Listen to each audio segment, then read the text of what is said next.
Matt Patrick, and the question is, should the president get involved with Texas justice? Should Obama be asking the Supreme Court to take a look at Humberto Leal's death sentence, which will be carried out tomorrow?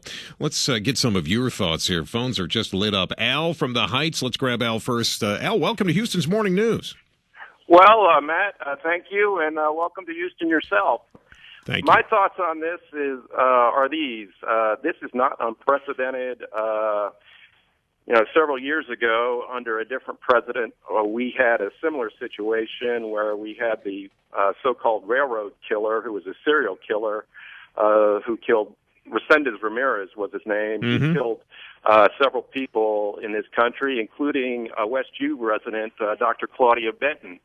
And that person was ultimately found guilty and given the death penalty, and there was not this international furor or involvement by the White House. Why do you think, Al, that Obama's doing this? Do you think he really gives a darn about Humberto Leal Garcia, or do you think he's just trying to get into Governor Perry's shorts a little bit?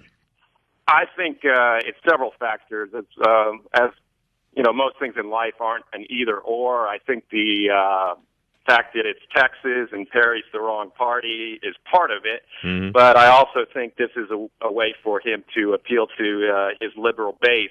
You know, the liberal view is, against the death penalty. Life is sacred, except when it involves the unborn or those in the womb. All right, Al, great call. Let's go to John right now in the Woodlands real quick. Hey, John, welcome to Houston's Morning News. Good to have you with us.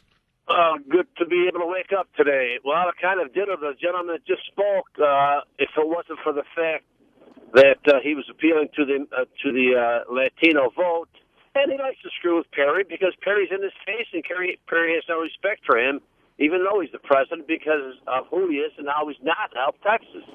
And I think that's basically, and the liberal point of view is there's no such thing as a death penalty because they're all a bunch of cowards anyhow. So that's why I think he's sticking his nose in there. First and foremost, because of the vote. John, thank you. Great call. 713-212-5874. Let me grab D, who's in Beaumont. D, welcome to Houston Morning News. Good to have you on. Hello, how are you today? Good, D. Okay. I was listening to you and everything, and no, I don't believe he should stick his nose into it. I used to work for the prison system, and what goes on in this state, we need to handle it ourselves. He has enough worries and enough things on his plate that he needs to take care of, besides worrying about what happens in the state of Texas. But as for him doing it to pick with Rick Perry, because I believe that he could do something else. I believe that is other things that he could find to pick with Rick Perry about as far as what goes on with our economy and what this state needs. Okay, so what you're saying is that if the president wanted to mess around with our governor, he could probably find different ways of doing that. All right, Very good. Thanks, Dee.